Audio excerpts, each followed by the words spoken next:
ఇప్పుడు ఇక్కడ ఏజ్ 22 అని బుక్లో ఉంది. చిన్న చిన్న మిస్టేక్స్ ఉన్నాయి. మనం ఎప్పుడైతే ఇది వేసేసుకుంటామో, ఈ చార్ట్ వేసుకుంటామో, మనకి మిస్టేక్స్ అన్నీ ఆటో కరెక్షన్ చేసుకుంటాం, మనమే కరెక్ట్ చేసుకుంటాం. దీని వాల్యూ ఏంటి అనేది ఇప్పుడు మీకు అన్ని రకాలుగా తెలుస్తుంది. ఇక్కడికి వచ్చేసరికి జూపిటర్ 17, మిథునంలో 17 అన్నాడు, 18, 19, 20 కదా, విర్గోలో 20 ఉంటాడు.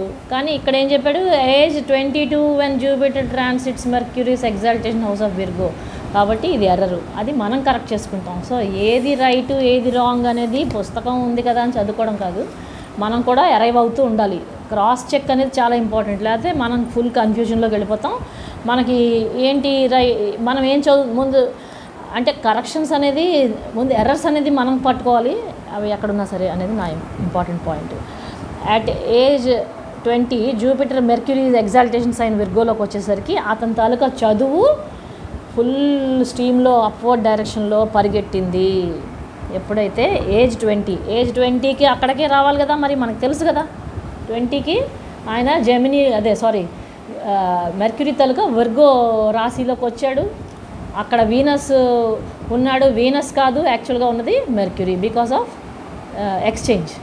మెర్క్యూరీ ఇక్కడ ఉన్నట్టే కాబట్టి సన్ మెర్క్యూరీ ఉన్నాడు. Name fame and status sun వల్ల, మెర్క్యూరీ ఎడ్యుకేషను ప్రోగ్రెసివ్ జూపిటర్, దాని తాలూకా మైనర్ ప్రోగ్రెషన్లోని ఏజ్ 20కి వచ్చేసరికి ఇక్కడ టచ్ చేశాడు అనమాట.